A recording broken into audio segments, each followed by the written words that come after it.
Hello everyone. This is going to be a short presentation on pregnancy of unknown location. Now we all know that we are caught in clinical situations many times where we are not sure whether it is an intrauterine ongoing live pregnancy or it's an ectopic pregnancy or what many people are trained calling as biochemical pregnancy. Now at the outset I would like one takeaway point from this presentation is please stop using this terminology biochemical pregnancy because in modern literature nobody uses this term. Instead this is replaced by pregnancy of unknown location.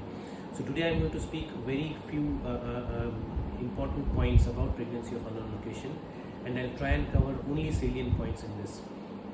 When we talk of pregnancy and we're doing an ultrasound scan, what do we normally expect to see? So when we do any ultrasound scan, we expect either intrauterine pregnancy or we suspect it's ectopic pregnancy.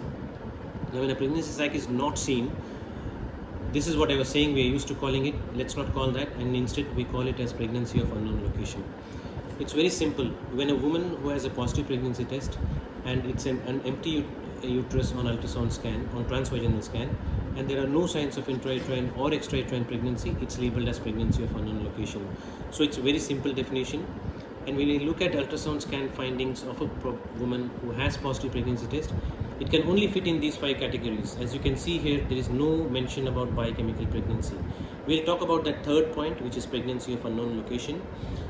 This is a very important slide. There are probably 2 or 3 slides I would request you to kind of take pictures of this and keep in your clinic or display in your ultrasound scan room if it doesn't already exist. So these are the landmark points when a gestational sac is seen around 4.5 to 5 weeks. Yolk sac should be seen by 5 weeks, and cardiac activity will start around 5 weeks and 5 days to 6 weeks. Most of our colleagues in this group probably will know all this anyway. Now, one thing which we always do as where we are confused or we're not sure about the diagnosis is doing serum beta HCG. As you can see, as pregnancy prolongs or progresses, the doubling time lengthens. And prolonged HCG time, if doubling time is there, then that becomes an abnormal pregnancy, or you should start suspecting that the pregnancy is not normal. And obviously if there's a decline in HCG, then it's spontaneously resolving pregnancy. Now, almost all of us, I'm sure, do this 48-hour HCG test. This slide will signify the reason behind it. If the ratio between the two levels 48 hours apart is more than 1.66, then it's more likely to be an intrauterine pregnancy. If the ratio is less than 0.87, then it's failing pregnancy of unknown location.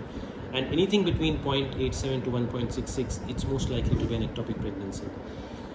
Now, you have to always keep that there will be exceptional situations where ectopic pregnancy may be present even if the rise is normal. So you should always be on guard about that.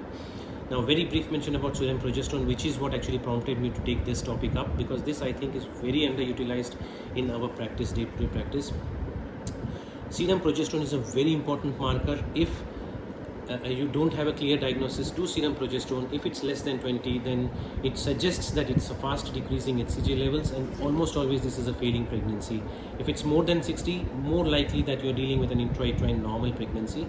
Even if it is an ongoing pregnancy, it may be an ectopic pregnancy. Between 20 to 60 is where abnormal pregnancies are. You can see how clearly you can categorize your pregnancy of unknown location into one of these 3 categories, which narrows down your diagnosis. This is second most important slide, which I would request you to probably take a picture or just imprint in your minds. It's a very important slide, and this summarizes the whole management of PUL. Progesterone, if it is less than 20, as I said earlier, it's most likely spontaneously resolving pregnancy. In these situations, I would normally not do anything, just ask them to do a urine HCG test, urine pregnancy test in 7 days time, and it will almost always be negative. Likewise, I'm not going to read all the slide, but this will tell you the importance of serum progesterone in pregnancy. More important, if progesterone is more than 60, HCG is more than 1000, then ectopic pregnancy is likely with a high risk of requiring intervention. Repeat scan if you're not able to see ectopic pregnancy, or get her seen by or scanned by a senior examiner, ultrasound scan.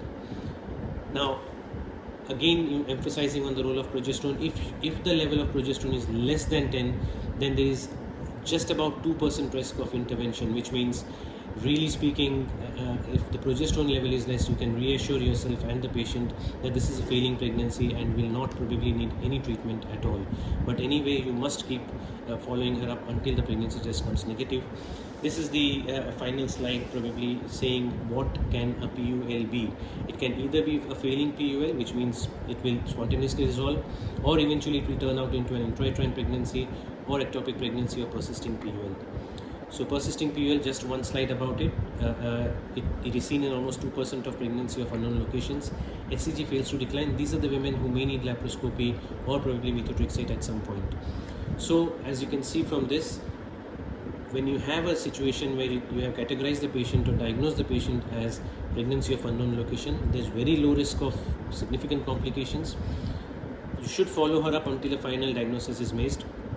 Most of the times this final diagnosis will be spontaneously resolved pregnancy of unknown location, and serum progesterone at an initial visit is a very good test.